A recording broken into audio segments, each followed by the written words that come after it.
Thank you very much, Mr. President, distinguished colleagues. I remain Senator Ahmed Wadada Aliyu Sarkin Yakin Kefi. I represent Nasarawa West Senatorial District. Let me first of all start by commending the chairman and members of the Senate Committee on Finance and National Planning for this wonderful document that is well worked on. But permit me to say that if one or two things that have been lingering in the finances of the government are rightly and correctly put in place, this document would have been way richer than what it is. Because the government would have so much more than what is being generated today for budgeting against 2025. What I'm trying to say here is, we take like Central Bank of Nigeria. Central Bank of Nigeria, because of the ambiguous or controversial ways and means of 30 trillion as the records have. That ways and means, what happened was that Central Bank took from borrower and gave to borrower. Central Bank at that time, in its books, did not have the liquidity to have borrowed that to the government. So what it did was to debit Consolidated Revenue Funds account and credited the TSA. Consolidated Revenue Funds account belongs to the government. The TSA also belongs to the government. And having done that, it went ahead to securitize the instruments with debt management. And because that instrument has been securitized, as I stand here today, Central Bank from then to now charges Consolidated Revenue Funds with the amount of 650 billion every month. There has been communications between the Public Accounts Committee and Central Bank of Nigeria. The finance team under the Office of the Accountant General of the Federation had met and looked at the document or the communication from the Committee on Public Accounts and drew the attention of Central Bank to do the needful.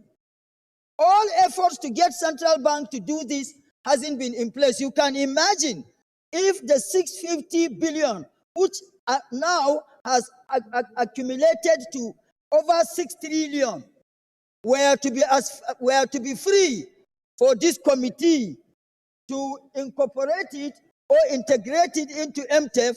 That means more money for the government. That is one aspect. The other aspect is Federal Inland Revenue Service. In collaboration with NNPCL, petroleum profit tax for a number of years now having been remitted to the right quarters. The committee had written both NNPC and Federal Inland Revenue Service. Federal Inland Revenue Service responded. My distinguished colleagues, this is extremely very important, please.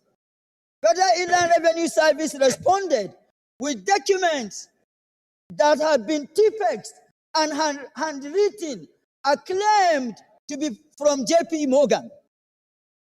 This is extremely unacceptable, and all efforts for the needful to be done haven't been achieved. We've done all efforts. That is why Senator Abdul Ningi said what he said. And on Port-Harcourt Refinery, our colleagues were there. They saw what they saw. But the question I have, from the day NNPC said Port-Harcourt Refinery has commenced operation, how many trucks have been able to lift products from Port-Harcourt Refinery? Mr. President, distinguished colleagues, technically I have this for this Senate to know about Port-Harcourt Refinery. And unless and until NNPCL answers this question, we will not be bamboozled into commending or rush into commending NNPC on Port-Harcourt Refinery. Mr. President, sir, distinguished colleagues, listen to this technicality. A 60-kilometer distribution pipeline from Boni Terminal to PH1, that is Port-Harcourt 1, that should supply crude oil to the refinery is not operational because of the leaks and vandalizations. So if you have been barging crude in 5K barrels, barges and evidence does not suggest there is actual supplies of feedstock, where are you delivering the crude to for the frivolous claim of a refinery? Unless, and of course, the OFSEC Run 94 that is dross and heavy in sulfur landed at Okirika Jetty and was sent to Port-Harcourt 1 for curing with naphtha condensates.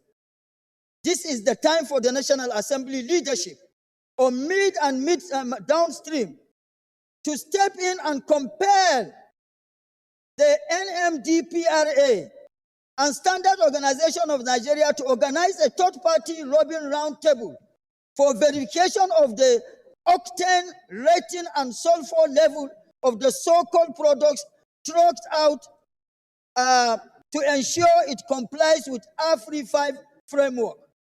So technically, what obtains in just a minute. We just finished commending the government. We applauded the president. We applauded NMPC. Now you are commending the government. You are putting a spanner. No, I'm not putting a spanner. But what I'm saying, what you are saying, yes, is that there's no evidence of crude supply to the refinery. So how could they have refined product that they never received? You are also saying that we should go ahead to investigate whether indeed there is actually production going on there. I think these are very serious. Senator Ninge, these are very serious allegations and serious observations. So I would like the chairman, petroleum upstream, midstream and downstream should investigate this. Midstream and chairman gas. No, okay, no midstream here. Chairman gas, downstream, and chairman gas. I think we must look into this, or maybe after we are through with the MTEP, we rediscuss it in closed session in case we have to set up ad hoc committee to immediately move to Port-Harcourt. It's very important. Come back and report to the Senate, because some of the things you are saying are worrisome. Okay, me now. But you have 10 seconds to conclude. Mr. President, let me not be misunderstood. There is nothing wrong in commending the government for Port-Harcourt to be back on the stream. But Port-Harcourt being back on the stream, what obtains? Is A standing for A and B standing for B? It is the technicality now we're talking about, so that we don't run for 1 month, 2 months, and then stories come up. But this is an information that I've given to the Senate for the Senate to work on. Verify it so that we move on. We shouldn't be, the tantalization is okay, it's enough. We must stand as representatives of the people, because whatever we do here in as much as it does not provide the needed and required succor to the citizenry, it translates to nothing. So let the needful be done. Committee on Banking and Currency should look at this ways and means. So far, Central Bank has charged over 6 trillion on the interest on securitized instrument with debt management. The records are there. There are communications so far, correspondences between Public Accounts Committee and Central Bank of Nigeria. And of course, my Mr. President, distinguished colleagues, everybody here knows that. You know our rules. These issues are not for just mere statement. Put something down and submit the report to the Senate for deliberation. Because if you make just a verbal accusation, you'll be talking like people in social media. And so please, let's have your report on this. So Mr. President, we can take it up. Mr. President, do not, with due respect, link me to social media when I'm talking serious issues like this. No, I said your issues are so serious that they should not be just verbal. Did you hear what I said? I said the issues are so serious that it's not good for them to be verbal. Bring a substantive report or motion on it so that the Senate can take an appropriate decision. And then even mandate the committees on public account and the other relevant committees to go and look into the issues you've raised. For instance, the chairman of the Committee on Banking, and Senator Abiru, I don't know what is it. So we should be able to know if up to 6 trillion has been paid by the CBN as interest on securitization or otherwise. So there are serious allegations that should not come verbally. They should come in writing, so that CBN will also have the opportunities to defend itself. But outside that, thank you very much. But if you have not forgotten, I have sent a document to your office on petroleum profit tax. This petroleum profit tax and what transpired between NNPC and Federal Inland Revenue Service, I sent a document to you more than 3 months ago. Nothing happened.